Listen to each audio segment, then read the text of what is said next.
Chers enfants, bonjour. Voilà, nous poursuivons notre cycle de catéchisme avec plus particulièrement la question de la vie dans l'Église. La semaine dernière, nous avions vu la Pentecôte et comment les disciples étaient sortis du Cénacle pour justement annoncer l'Évangile, aux nations, jusqu'aux extrémités de la terre, comme le Christ l'avait demandé, et remplis de cet Esprit Saint, ils ont pu évangéliser le monde. Le point important que nous allons voir aujourd'hui, c'est ce que nous appelons le martyre d'Étienne. Alors on va voir d'abord ce que c'est un martyr et puis on va voir aussi la vie d'Étienne. Alors Étienne, c'était un juif qui s'est converti, ou plutôt qui s'est mis à la suite des apôtres. Et les apôtres, vu que la communauté chrétienne commençait à grandir, ont cherché des personnes pour les aider dans le service de la parole et dans le service de la table.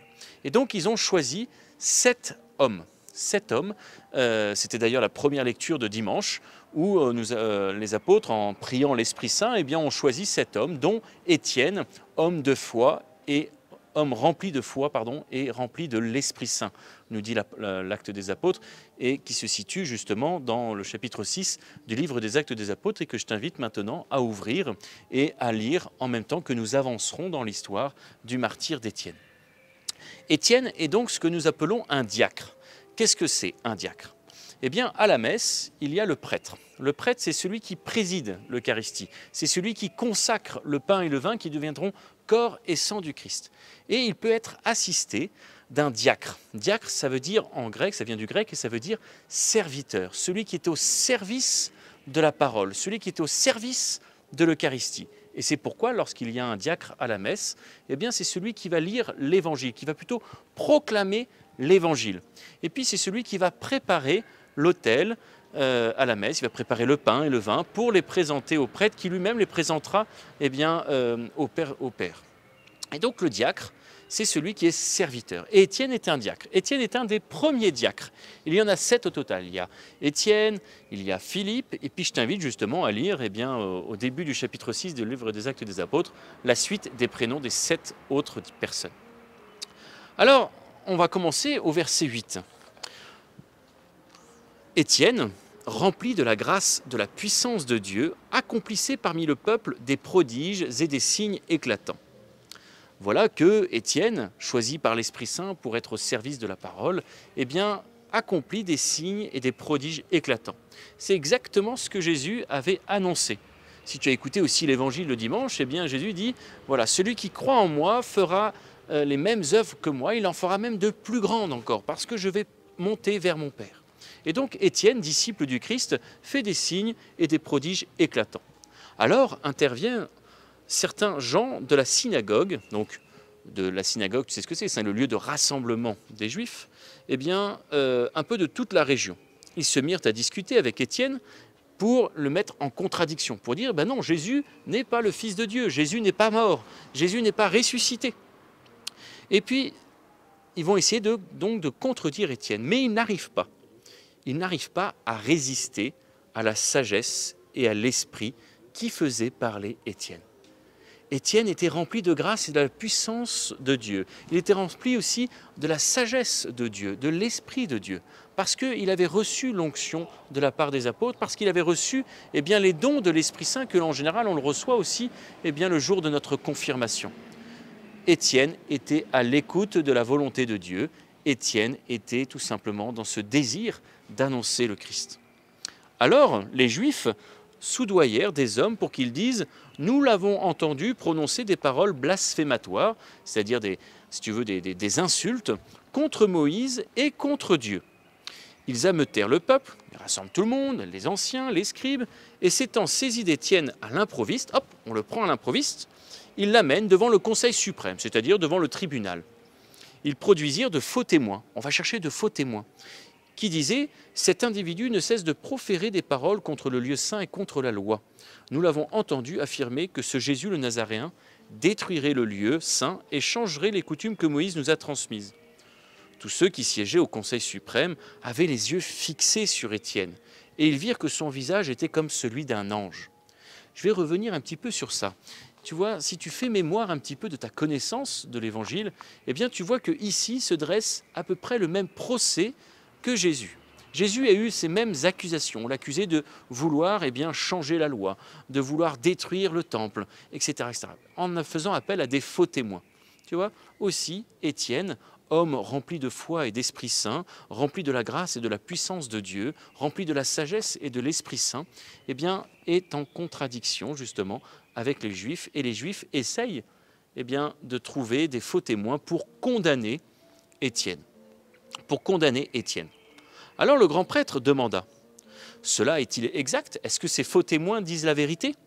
Étienne dit alors, « Frère et père ». Donc il s'adresse, tu vois, à ses frères qui sont du même peuple que lui, aux Juifs. Écoutez, le Dieu de gloire est apparu à notre père Abraham quand il était en Mésopotamie avant de venir habiter Haran. Et il lui a dit, sors de ton pays et de ta parenté, va dans le pays que je te montrerai. Tu vois, Étienne, il va faire appel à Abraham. Abraham qui est le père des croyants. Vous qui avez la nuque raide, donc là il s'adresse aux Juifs, vous résistez à l'Esprit Saint. Vous résistez à l'Esprit Saint. Vous êtes bien comme vos pères. Y a-t-il un prophète que vos pères n'aient pas persécuté? Ils ont même tué ceux qui annonçaient d'avance la venue du juste, celui-là que maintenant vous venez de livrer et d'assassiner. Vous qui aviez reçu la loi sur ordre des anges, vous ne l'avez pas observée. La réaction des Juifs est un peu vive. L'auteur des Actes des Apôtres nous dit « Ceux qui écoutaient ce discours avaient le cœur exaspéré et grincé des dents contre Étienne. » Tu vois, il y a une chose qu'il faut retenir, c'est face à la parole de Dieu. Face à la parole de Dieu, face à la vérité de la parole de Dieu, il y a deux attitudes possibles. Soit notre cœur va adhérer à cette parole, il va vouloir suivre cette parole parce qu'il sait que là est la vérité, il va se laisser toucher dans son cœur, soit au contraire, il va se fermer à cette parole, il va grincer des dents, il va refuser cette parole. Tu vois, face au Christ, c'est oui ou c'est non. Il n'y a pas de demi-mesure, c'est pas tantôt oui, tantôt non. Non, c'est oui ou c'est non. Est-ce que j'adhère véritablement à la parole de Dieu ou est-ce qu'au contraire, je laisse mon cœur fermé à la parole de Dieu? Mais Étienne, rempli de l'Esprit Saint, fixait le ciel du regard. Il vit la gloire de Dieu et Jésus debout à la droite de Dieu. Il déclara « Voici que je contemple les cieux ouverts et le Fils de l'homme debout à la droite de Dieu. Voici que je contemple les cieux ouverts. » Fais-toi un rappel de ta connaissance de la Bible. Les cieux s'étaient fermés. Les cieux étaient fermés suite au péché. Isaïe avait crié dans ses prophéties, il avait dit « Ah, si tu pouvais déchirer les cieux et descendre au milieu de ton peuple ». Et voilà que Jésus arrive, il est baptisé, et au moment de son baptême, les cieux s'ouvrent et une voix se fait entendre « Celui-ci est mon Fils bien-aimé, écoutez-le ». Et depuis, les cieux ne se sont pas refermés. Et depuis, Étienne peut contempler la gloire de Dieu dans les cieux. Alors, les Juifs poussèrent de grands cris et se bouchèrent les oreilles. Tu vois, ils ferment leur cœur à la parole. Un peu comme nous lorsque on a du mal à adhérer à la vérité. Un peu comme nous lorsqu'on a du mal à choisir le bien. Un peu comme nous lorsque finalement, tu vois, on rentre, on se renferme un peu sur soi et on vit un peu notre façon d'égoïsme. Si tu veux, on vit de l'égoïsme. Mais ce qui est beau dans la suite, c'est que tous ensemble, tous les Juifs se précipitèrent sur lui, l'entraînèrent hors de la ville, comme on a entraîné Jésus hors de Jérusalem, et ils se mirent à le lapider, c'est-à-dire à lui lancer des pierres, et donc finalement à le tuer. Des témoins avaient déposé leurs vêtements aux pieds d'un jeune homme appelé Saul. Étienne, pendant qu'on le lapidait, priait ainsi, « Seigneur Jésus, reçois mon esprit ». Puis, se mettant à genoux, il s'écria d'une voix forte, « Seigneur, ne leur compte pas ce péché ». Et après cette parole, il s'endormit dans la mort. Quant à Saul, il approuvait ce meurtre. Tu vois ce qui est beau dans ce martyre d'Étienne, dans cette mort d'Étienne, c'est que Étienne est tellement habité de l'Esprit Saint, Étienne est tellement habité et a tellement revêtu le Christ, comme toi le jour de ton baptême, qu'il a la même disposition de cœur que le Christ au moment de sa mort.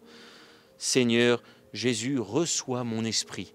Comme Jésus sur la croix qui disait « Entre tes mains, Seigneur, je remets mon esprit ». Et puis, se mettant à genoux, Étienne s'écria d'une voix forte « Seigneur, ne leur compte pas ce péché ». Tout comme le Christ du haut de sa croix qui a dit « Père, pardonne-leur, ils ne savent pas ce qu'ils font.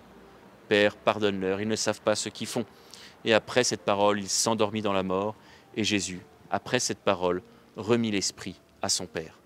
Tu vois, il y a un parallèle entre la mort d'Étienne et la mort du Christ. Et ici, il est important pour nous de voir comment Étienne va même jusqu'à pardonner à ses bourreaux. Et ici, il y a la présence de Saul. Saul, tu le sais bien et on le verra plus tard, Saul, c'est Paul. Saul, c'est Paul qui est là au moment du martyre d'Étienne. Il participe au martyre d'Étienne, même s'il ne lancera aucun caillou, il est là et il regarde le spectacle de loin. Et il approuve ce meurtre. Et c'est pourquoi après Saul va se mettre à persécuter les chrétiens. Et tu vois, ce qui est important pour nous, c'est de saisir ce qu'est un martyr. Un martyr, ça vient du grec, le mot martyr vient du grec et qui veut dire témoin. Être témoin du Christ, voilà ce que Étienne a vécu. Et être un martyr, c'est donner sa vie à Dieu. Alors on n'est pas tous appelés à mourir, tu vois. Je me suis mis ici exprès pour 2 raisons. La première, c'est que les fleurs nous annoncent la fin un peu de ce confinement où on va pouvoir enfin, tu vois, nous épanouir dans la nature. Mais aussi parce que ces fleurs-là s'appellent Félicité et Perpétue. Félicité et Perpétue, qui sont 2 jeunes femmes qui sont aussi morts martyrs. Morts martyrs, c'est-à-dire morts comme des témoins du Christ, annonçant finalement au monde la vie éternelle. Tu vois, un martyr nous fait prendre conscience qu'il n'y a pas que la vie terrestre qui compte. Il n'y a pas que la vie ici-bas qui compte. Il nous faut saisir que tout ce que nous vivons sur terre a une conséquence au ciel. Et que tout ce que nous vivons sur terre doit être en vue de cette place que le Seigneur a réservée pour nous au ciel. Tu vois, nous devons apprendre à saisir que notre vie, nous n'avons qu'une seule, et c'est la vie éternelle. Cette vie éternelle qui commence le jour de notre baptême et qui ne se termine pas. De saisir que la mort n'est qu'un passage, exactement comme Étienne l'a vécu, exactement comme Félicité et Perpétue, ces 2 jeunes femmes mortes en martyrs, l'ont vécu aussi. Ce que nous verrons dans la suite, c'est comment l'Église s'est forgée à partir de ces martyrs, à partir de ces hommes et ces femmes qui ont donné leur vie pour témoigner de leur foi jusqu'au don de leur vie. Et tu es invité, toi, aussi, là où tu es, à témoigner de ta foi avec ce que tu es. Tu n'as pas besoin de terminer comme Étienne, mais en revanche, il est nécessaire, il est indispensable d'être fier d'être chrétien, d'être fier de suivre le Christ, d'être fier d'être disciple, et enfin surtout de saisir que Jésus nous appelle à être des disciples missionnaires, des disciples capables d'évangéliser, à l'exemple d'Étienne, à l'exemple de Sainte Félicité Perpétue, à l'exemple de Paul après sa conversion, à l'exemple de tous ces saints et saintes de Dieu qui nous ont précédés, à l'exemple finalement de tous les chrétiens qui ont reçu le sacrement de la confirmation et plus particulièrement aussi le sacrement du baptême. Je te souhaite une bonne journée et à très bientôt.